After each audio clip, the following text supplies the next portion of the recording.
I'm very grateful to God, first of all, for the election of our new Holy Father. I was really hoping we'd have one before the Easter season, so it's a wonderful gift to be able to have him. And I was really impressed with him on the television as I saw just very briefly some of the first event, being introduced to the public.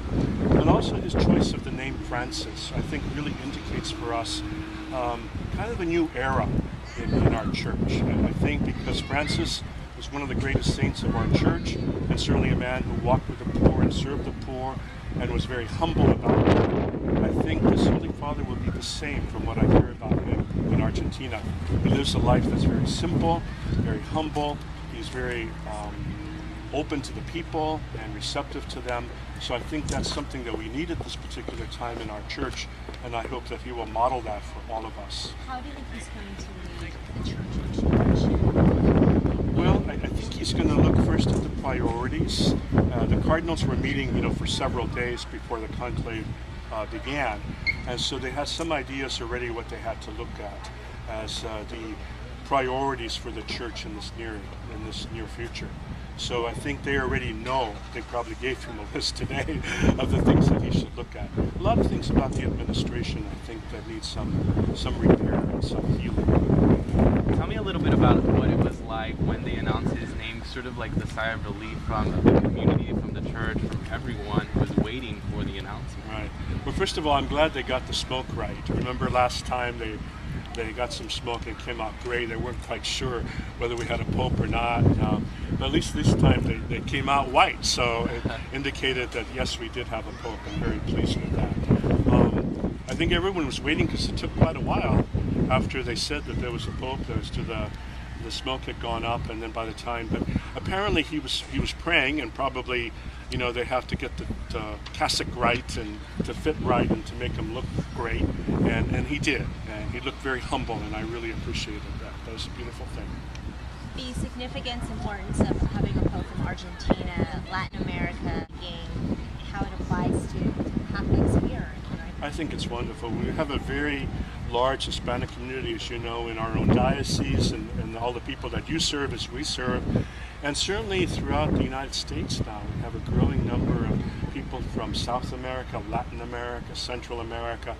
And so for the Pope to be able to speak Spanish as his first language and to be able to bridge many gaps for us, I think is a tremendous advantage. A message to our people? Yeah. Well, pray for him. First of all, I think we really have to pray hard for him because he probably did not wake up this morning thinking, hey, I'm going to be the new Pope. I don't think any little messenger came to him and said that. So I think first is our prayer for him. We're going to have a celebration for him here at the cathedral as soon as we know when we can do that, because we have to look at the time that they're going to be having their celebration in Rome, and then we'll take the lead from that. Do you know when it will be? Sometime this week? Not.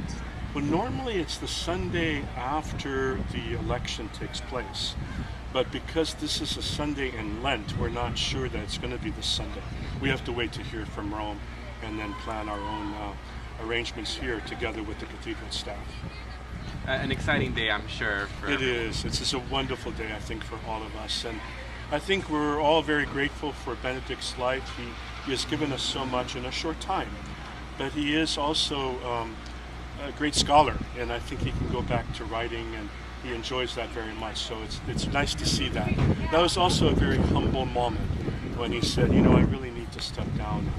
And I hope that that's a future, something that we can carry on into the future of our church. Is there like any sign of maybe like one of those first things that we're going to see from the new Pope? Anything important?